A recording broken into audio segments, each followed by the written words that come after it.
మాజీ మంత్రి కేటీఆర్ పై మహిళా సహకార అభివృద్ధి సంస్థ చైర్పర్సన్ బండ్రు శోభారాణి ఫైర్ అయ్యారు. మహిళలను చులకన చేసి మాట్లాడుతున్న కేటీఆర్ తన పద్ధతి మార్చుకోవాలని, లేదంటే మహిళల చీపురు దెబ్బలు తప్పవు అని ఆమె అన్నారు. మహిళలంటే బ్రేక్ డాన్సులు, రికార్డింగ్ డాన్సులు వేసే వాళ్లలాగా కనిపిస్తున్నారా అని ప్రశ్నించారు.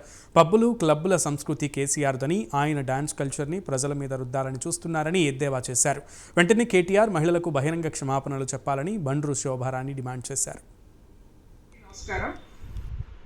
ఈరోజు కేటీఆర్ మహిళలు బస్సులో ప్రయాణిస్తున్న దాన్ని చులకన చేసి మాట్లాడే విధానం మనం చూసినాము మీడియా ద్వారా.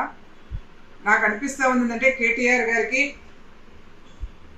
బహుశా మహిళలకు ఫ్రీ బస్ ఇవ్వడం అనేది నచ్చట్లేదేమో.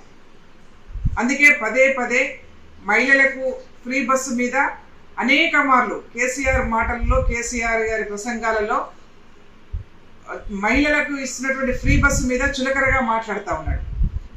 మహిళలు ఏదో ఎల్లిపాయ పొట్టు తీసుకుంటున్నట్టుగా అల్లికలు కుట్టుకోవచ్చు, లేకపోతే కూరగాయలు అమ్ముకోవచ్చు, ఇవేం తప్పు కాదు, మహిళకు ఫ్రీ బస్సు, మహిళకు ఒక బస్సు పెట్టండి, చివరికి కుటుంబాలుగా బస్సులు ఎక్కి డ్యాన్సులు చేసుకోండి అని చెప్పేసి మాట్లాడాడు. ఏం తమాషా ఉందా అని చెప్పేసి మేము హెచ్చరిస్తూ ఉన్నాం కేటీఆర్ని. ఎందుకనంటే ఈ పబ్బులు, క్లబ్బులలో డ్యాన్సులు చేసే సంస్కృతి కేటీఆర్ది.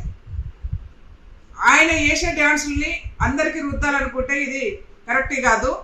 మహిళలకి ఇస్తున్నటువంటి ఫ్రీ బస్సు మీద పదే పదే అక్కసు వెళ్ళగలుగుతున్నటువంటి నీవు బహుశా నీ మనసులో మహిళలకు ఇస్తున్నటువంటి ఫ్రీ బస్సుని ఎత్తేయాలని ఉందా అని చెప్పేసి మేము ప్రశ్నిస్తూ ఉన్నాం.